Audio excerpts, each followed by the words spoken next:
Hi, and welcome to an edition of Lessons Learned with your host, Rafael Piñero. You might have seen this around the internet, a announcement of the new Fallout. Now, that reminds me of one of the best games of the last generation, at least in my estimation, Fallout 3. And I decided to do a very similar treatment to what I did to Dragon Age 2. But instead of pointing out all the flaws and trying to rescue something out of Dragon Age 2, we're going to do the opposite. We're going to show how Fallout 3 did all the things that it did very well, and how can we still learn from it. It has its flaws, certainly, and many of these flaws appeared and were even worsened, I think, in my opinion anyway, by New Vegas, but I think it still holds up as a classic, and I think it's one of the many reasons why people are so excited for the new Fallout. So let's begin. Now, one of the first problems that most sandbox games have, and by the way, I like to use the term sandbox and not open world, because although I understand that open world is a design element, right, and access to the maps, etc., flow of travel and all of that, I'm talking from the point of view of the player. And I think sandbox is the best term for it. And Fallout 3 and the DC Wasteland, which is the setting of the game, provides an excellent sandbox. But again, the problem with many sandbox games is, at least before Fallout 3 and even after it, is what I like to call the bottleneck. And what is the bottleneck? Well, the bottleneck is that moment early on in the game where when you're confronted with the vastness of the sandbox and all the possibilities, players tend to freeze. It becomes overwhelming, right? They don't know what to do. Now, this doesn't happen to all players. Many players just dive in and just keep on playing and sort of finding what the game can offer. But others start taking it back. Some quit. Some have to, like I used to do with the Grand Theft Auto games, GTA 3 to San Andreas, quit, start again, until I finally got the rhythm of the game and really got into it. Now, the way Fallout 3 avoids the bottleneck is by introducing a little bit of linearity up front. The introduction to the game is also its main tutorial, right? You're introduced to the character literally at birth, and you go through the steps of creating a character. And what's interesting, and also something we'll talk about in another video, is that the designers tried at every step to integrate and support the game elements with narrative elements, with the fiction. For example, when you're choosing the look of your character, in some other game, creating the character will be done in a completely different screen, right? You'll be taken out of the game or done before you actually begin the game. Here it's done while the game is running, such that, for example, it's your father who's saying, hey, let's check out how you're going to look in the future. And then you get to decide the facial features of your character. Next, you go and you're interacting again with your father, and you learn how to move, how to pick up objects, interact with objects, how to, manipulate the camera, and you learn how to deal with the basic stats, right? Your agility, your strength, etc. And it's presented in a very colorful way. Then the next event in this introduction is how to talk to people, do dialogue options, and also combat as well.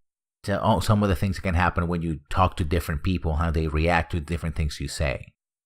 You do the combat. You get your first weapon, which is a toy weapon, a BB gun, and then you go to the next level, which is you're basically at all the stages of you growing up in Vault 101, and there you have the use of skills, especially how to either combat, melee, or try to convince a bully to leave someone alone or join in the fun. And then you get your GOAT, which is again an in-universe way of choosing your favorite skills, and also gives you an idea, reinforces the idea they have different ways of dealing with any one problem.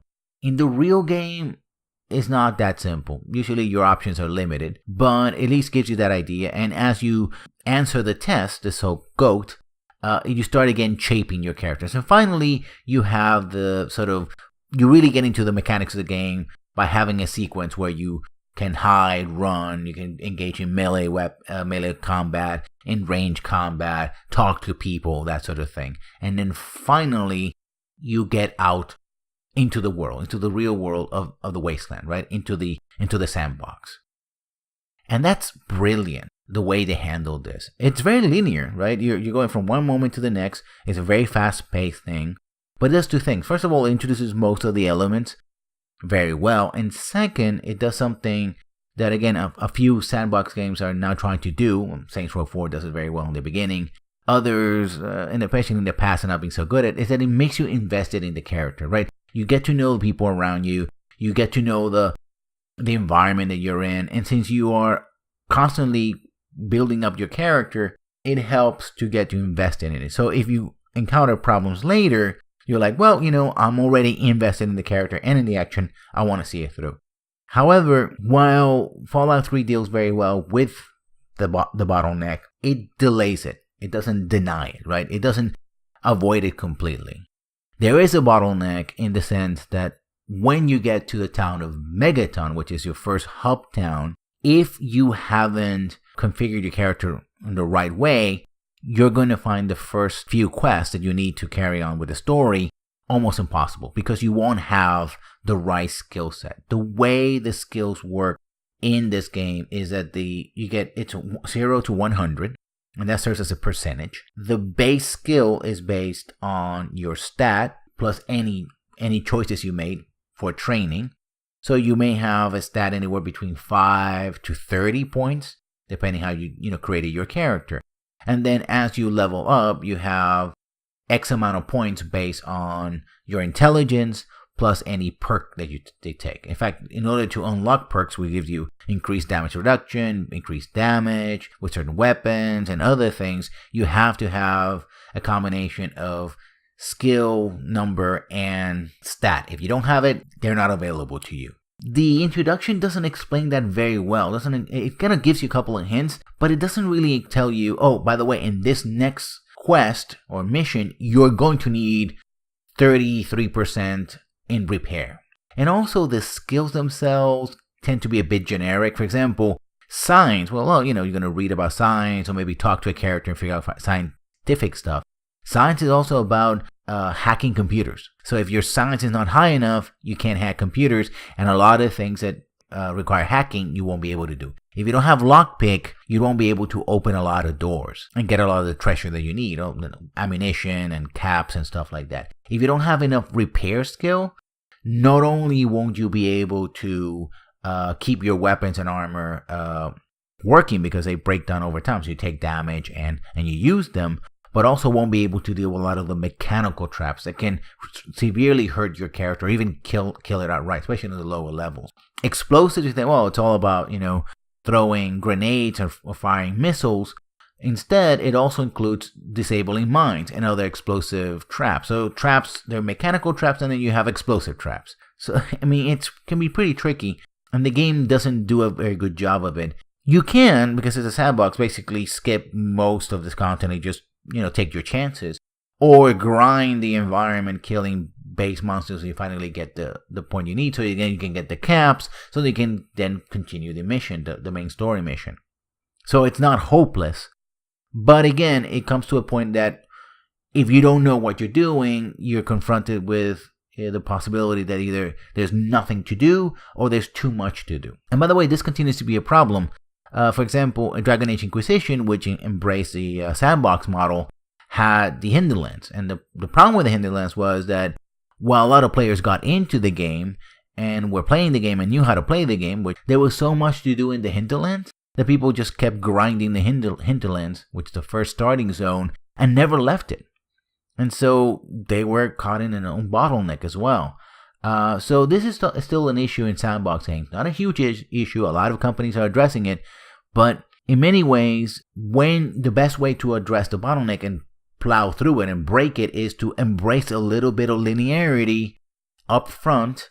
And then once you give the player both an investment in the game and the characters, as well as confidence in their skills of being able to do at least basic skills such as movement and combat and whatnot, then you can let them go and allow them to, enjoy the sandbox as is. That's the first of many takes on Fallout 3. Next time, we're going to be talking about the sandbox game design of Fallout 3 and why I don't like the term open world, specifically when it comes to the DC Wasteland. Until then, as always, you can comment and subscribe, and I'll see you when I see you. Good night. These experiments Don't be a damn fool. The experiment to prepare. Prepare is hard. Surprise! Stanley, you turned the lights on too fast. You blinded the poor kid.